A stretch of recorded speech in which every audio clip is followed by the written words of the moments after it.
Hey there, Bixby developers. Today, I'll be teaching you guys how to get the current date time in Bixby Home Studio, and then I'll also be teaching you guys how to do some comparisons, therefore using that date time to do something meaningful with it. In order to get started with this guide, it is highly recommended that you do have some knowledge on Bixby Home Studio. I highly recommend these two videos, the Bixby Home Studio introduction as well as the quick start guide, which the links to both of these will be down in the description below.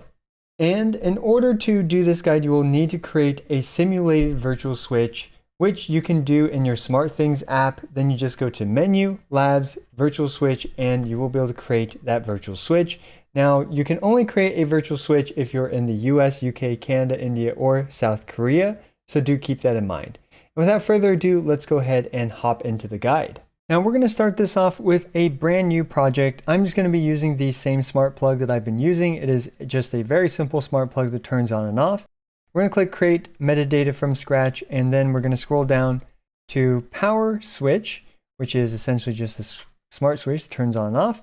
And we're just going to add power switch off and power switch on for this tutorial. And we do not need a project name, just click done. So now that we have these two, we're going to set them up really quick again, just by using these graphs that we're just going to drag and drop in here for the power switch on. Click try it. We can see that it is indeed turning off the switch. And here we're going to switch this one over to turn it off. Just select off, save, and I'm going to change the comment, turn off the device. And we're going to try this.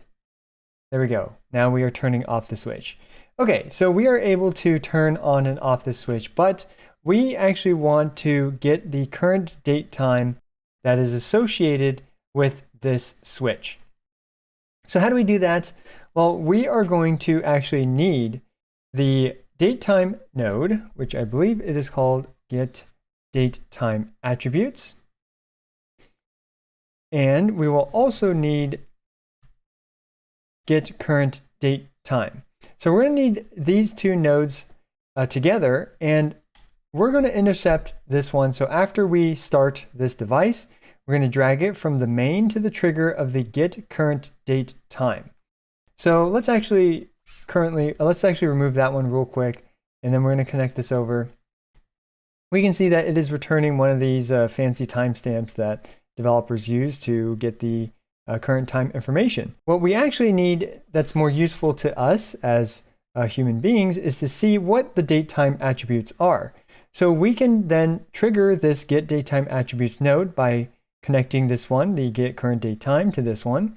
And then we drag the value over into this input.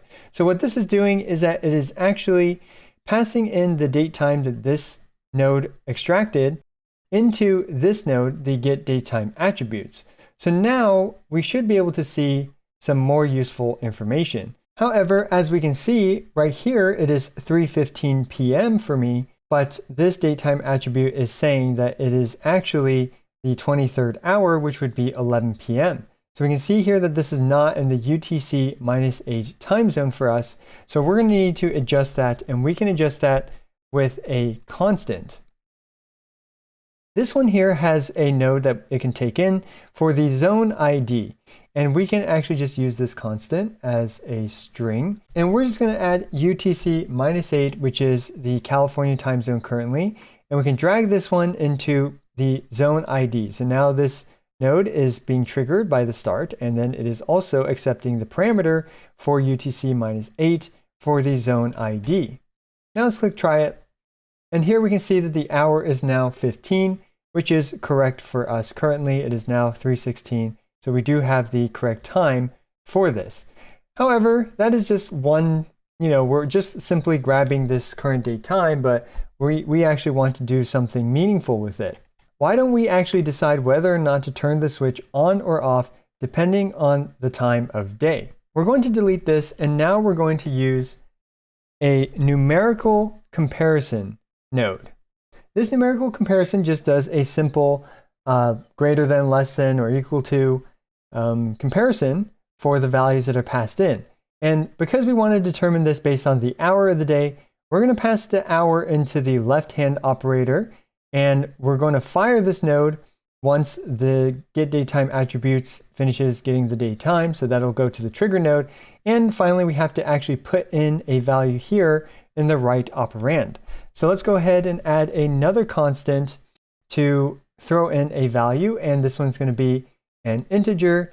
And let's just say after noon, then this one will be triggered. So if it is greater than noon, then it will turn on the device.